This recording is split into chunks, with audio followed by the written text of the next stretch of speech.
최근 건강검진에서 고지혈증 판정을 받으셨나요? 아니면 주변에서 콜레스테롤 약을 드시는 분들을 보셨나요? 오늘은 40년간 수많은 환자를 진료해온 내과 전문의로서 꼭 말씀드리고 싶은 게 있습니다. 바로 고지혈증 환자분들이 절대로 먹어서는 안 되는 음식 세 가지와 반대로 반드시 챙겨야 할 식단과 운동법입니다. 이 내용을 끝까지 들으신다면 혈관 건강을 지키고 노년을 활기차게 보내는 방법을 알게 되실 겁니다. 저는 서울 종로에서 40년째 내과를 운영하고 있는 72세 박진호입니다. 그동안 수만 명의 고지혈증 환자를 치료하면서 깨달은 게 있어요. 약만으로는 한계가 있다는 겁니다. 진짜 중요한 건 매일 먹는 음식이에요. 오늘 제가 말씀드릴 내용은 의학 교과서에는 없지만 40년 임상 경험으로 얻은 살아있는 지식입니다. 얼마 전 충격적인 일이 있었어요. 58세 김모 사장님이 응급실에 실려 오셨는데 심근경색이었습니다. 이분은 1년 전 고지혈증 진단을 받고도 나는 괜찮겠지 하며 곱창집을 일주일에 3번씩 가셨대요. 결국 혈관이 90% 막혀서 스텐트 시술을 받으셨죠. 다행히 살아나셨지만 좀 더 일찍 알았더라면이라며 후회하시더라고요. 고지혈증은 정말 무서운 병입니다. 증상이 없어서 더 위험해요. 혈관에 기름때가 조금씩 쌓이다가 어느 날 갑자기 심장이나 뇌혈관을 막아버립니다. 그래서 침묵의 살인자라고 부르죠. 하지만 희망이 있습니다. 제가 치료한 환자 중 80%는 식습관 개선만으로도 정상 수치를 회복했어요. 자, 이제 본격적으로 시작해 볼까요? 먼저 고지혈증 환자가 절대 피해야 할 음식 3가지부터 말씀드리겠습니다. 이 음식들은 정말 독약과 같아요. 한 번 먹을 때마다 혈관에 폭탄을 던지는 것과 같습니다. 첫 번째는 곱창입니다. 많은 분들이 곱창을 스테미나 음식으로 생각하시는데 고지혈증 환자에게는 최악의 선택이에요. 곱창 100g에는 콜레스테롤이 300mg 이상 들어 있습니다. 하루 권장량이 300mg인데 곱창 한 접시면 이미 초과하는 거죠. 게다가 곱창의 포화지방과 트랜스지방은 혈관벽에 기름때처럼 달라붙어요. 마치 부엌 환풍기에 낀 기름때처럼 말이죠. 제가 진료한 65세 이씨 할아버지가 있었어요. 콜레스테롤 수치가 280이었는데 매주 친구들과 곱창에 소주를 드셨대요. 술과 곱창의 조합은 정말 최악이에요. 알코올이 중성지방을 폭발적으로 증가시키거든요. 결국 이분은 관상동맥이 70% 막혀서 위험한 상황까지 가셨습니다. 지금은 곱창을 완전히 끊고 등푸른 생선으로 바꾸셨어요. 6개월 만에 콜레스테롤이 180으로 떨어졌습니다. 곱창 대신 뭘 드시면 좋을까요? 등푸른 생선이 최고입니다. 고등어, 꽁치, 삼치 같은 생선이요. 여기엔 오메가3가 풍부해서 오히려 혈관을 깨끗하게 청소해 줍니다. 두부도 좋은 대안이에요. 단백질은 충분하면서 콜레스테롤은 전혀 없거든요. 닭가슴살도 괜찮지만 껍질은 꼭 제거하고 드세요. 두 번째로 피해야 할 음식은 달걀 노른자입니다. 달걀은 완전 식품이라고 하지만 고지혈증 환자에게 노른자는 조심해야 할 대상이에요. 노른자 하나에 콜레스테롤이 186mg이나 들어 있습니다. 특히 60대 이후는 대사 능력이 떨어져서 콜레스테롤이 몸에 쌓이기 쉬워요. 제가 기억나는 환자가 있어요. 73세 박씨 할머니인데 매일 아침 달걀 프라이 2개를 드셨대요. 건강에 좋다고 들어서요. 그런데 콜레스테롤이 320까지 올라가 있더라고요. 프라이할 때 기름까지 더해지니 더 위험했던 거죠. 지금은 흰자만 드시거나 두부 스크램블로 바꾸셨어요. 3개월 만에 콜레스테롤이 220으로 떨어졌습니다. 그렇다고 달걀을 완전히 끊으실 필요는 없어요. 일주일에 노른자는 2에서 3개 정도는 괜찮습니다. 단, 다른 콜레스테롤 많은 음식과 같은 날 드시면 안 돼요. 예를 들어 오늘 삼겹살을 드셨다면 달걀은 피하는 게 좋습니다. 흰자는 콜레스테롤이 없으니 마음껏 드셔도 됩니다. 콩으로 만든 달걀 대체품도 요즘 많이 나와 있으니 활용해 보세요. 세 번째는 의외로 견과류의 과다 섭취입니다. 견과류가 건강식품이라고 알려져 있지만 칼로리 폭탄이에요. 호두 한 줌이 200칼로리, 아몬드 한 줌이 160칼로리나 됩니다. 과도하게 먹으면 체중이 늘고 중성지방이 급등해요. 특히 시중에 파는 가공 견과류는 더 위험합니다. 소금이나 설탕으로 코팅되어 있거나 기름에 볶아져 있거든요. 68세 최 씨 아저씨가 생각나네요.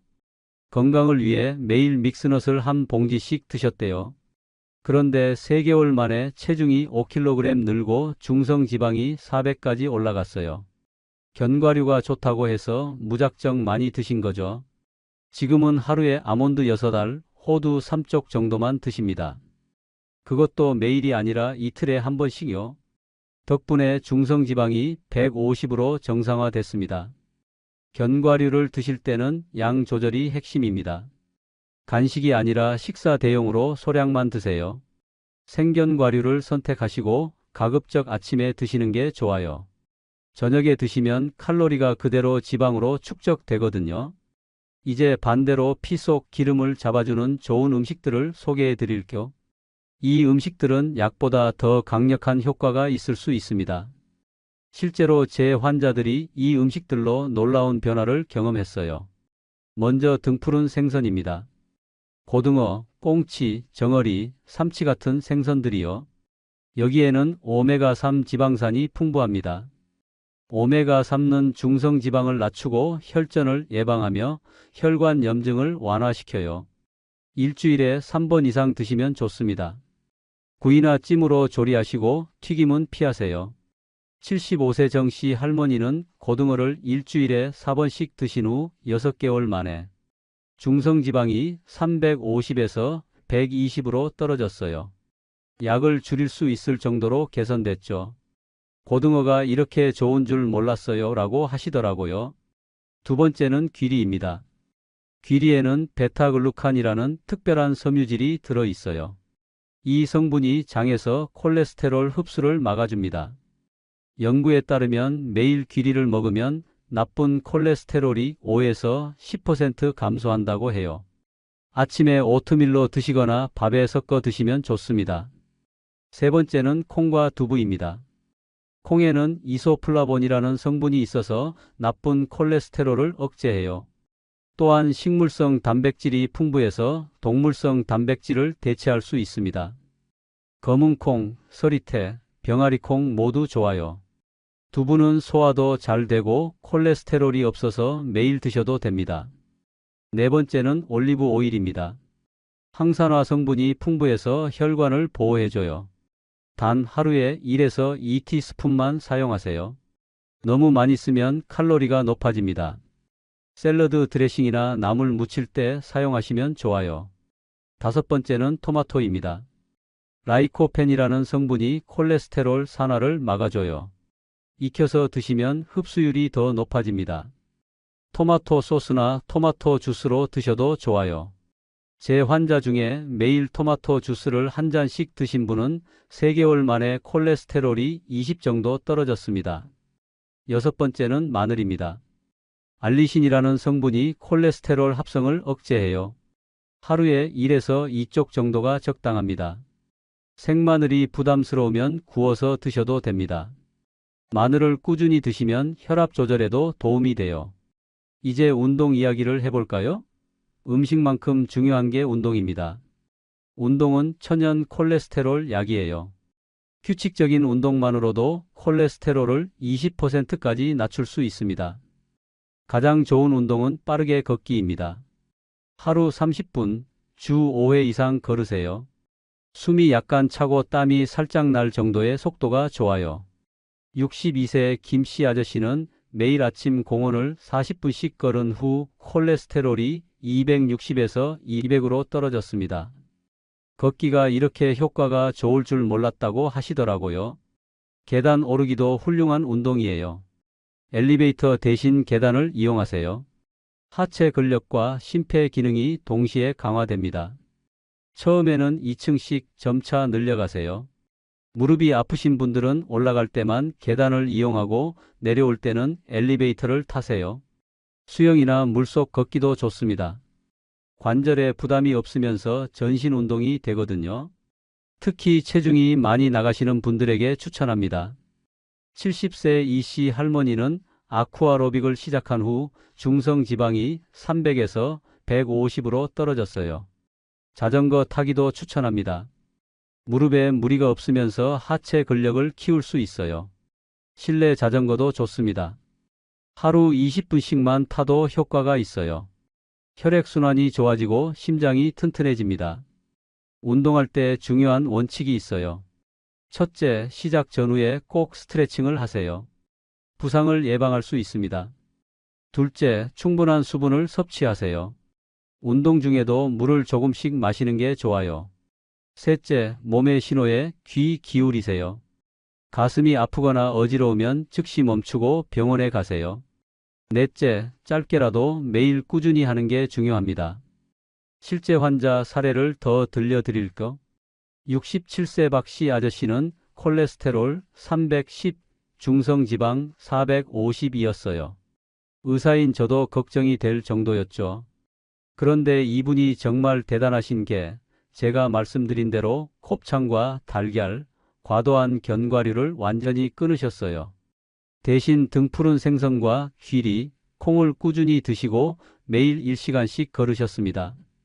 1년 후 놀라운 일이 일어났어요. 콜레스테롤이 180, 중성지방이 120으로 정상화됐습니다. 혈관 초음파 검사에서 플라크도 많이 줄어들어 있었어요. 선생님 덕분에 새 삶을 얻었습니다 라고 하시는데 사실 본인의 노력 덕분이죠. 반대로 안타까운 사례도 있어요. 55세 최씨 사장님은 고지혈증 진단 후에도 아직 젊으니까 괜찮겠지 하며 관리를 안 하셨어요. 회식 때마다 삼겹살에 소주, 스트레스 받으면 치킨에 맥주. 결국 작년에 뇌경색으로 쓰러지셨습니다. 지금은 재활치료 중이에요. 미리 관리할 거리라며 후회하시지만 이미 늦었죠. 고지혈증 관리에는 생활습관도 중요합니다. 먼저 정기적인 검진을 받으세요. 6개월에 한 번씩 콜레스테롤 수치를 확인하는 게 좋아요. 가족력도 확인하세요. 부모님이 고지혈증이나 심장병이 있으셨다면 더 조심해야 합니다. 금연은 필수입니다. 담배는 혈관을 수축시키고 콜레스테롤을 산화시켜요. 금연만 해도 좋은 콜레스테롤이 10% 증가합니다. 금주도 중요해요. 술은 중성지방을 급격히 올립니다. 특히 맥주와 막걸리는 최악이에요. 스트레스 관리도 빼놓을 수 없습니다. 스트레스를 받으면 코르티솔이라는 호르몬이 나와서 콜레스테롤을 증가시켜요. 명상, 요가, 취미 활동으로 스트레스를 풀어주세요. 충분한 수면도 중요합니다. 하루 7에서 8시간은 자야 해요. 수면 부족도 콜레스테롤을 올립니다. 약물 치료가 필요한 경우도 있어요. 생활 습관 개선으로도 조절이 안 되면 스타틴 같은 약을 드셔야 합니다. 약을 먹는다고 해서 식이요법과 운동을 소홀히 하면 안 돼요. 약과 생활 습관 개선을 병행해야 최상의 효과를 볼 수 있습니다. 마지막으로 당부드리고 싶은 말이 있어요. 고지혈증은 증상이 없어서 무서운 병입니다. 하지만 관리만 잘하면 충분히 정상 생활이 가능해요. 핵심은 꾸준함입니다. 오늘 저녁 식단부터 바꿔보세요. 내일 아침부터 30분 걷기를 시작하세요. 제가 40년간 환자를 보면서 느낀 건 작은 변화가 큰 결과를 만든다는 거예요. 매일 조금씩 실천하다 보면 어느새 혈관이 깨끗해집니다. 여러분의 혈관은 여러분만이 지킬 수 있습니다. 오늘도 건강하게, 내일도 건강하게, 100세까지 건강하게 사시길 바랍니다. 지금 당장 시작하세요. 내일은 더 건강한 여러분이 되어 있을 겁니다.